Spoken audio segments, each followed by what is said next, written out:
Տիկին Հակոբյան, ես լրագրող եմ Factor TV-ից, կներեք էլի մի հարց տամ։ Կրթելը նորաձև է արշավի նպատակը ո՞րն է։ Նիկոլ Փաշինյանը օրինակ ասում էր 7 տարի մնացել ենք նույն դասարանում։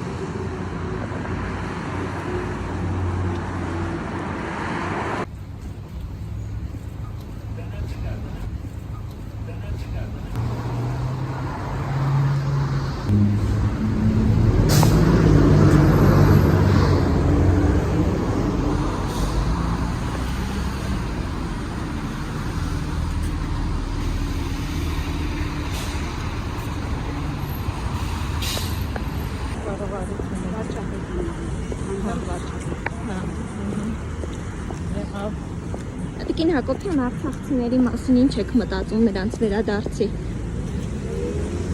Հիմա էլի գնում եք կրթելու քաղաքացիներին, Տիկին Հակոբյան։ Դուրս եք եկել Երևանում զբոսանքի, թե հատուկ ինչ-որ գործեր ունեք։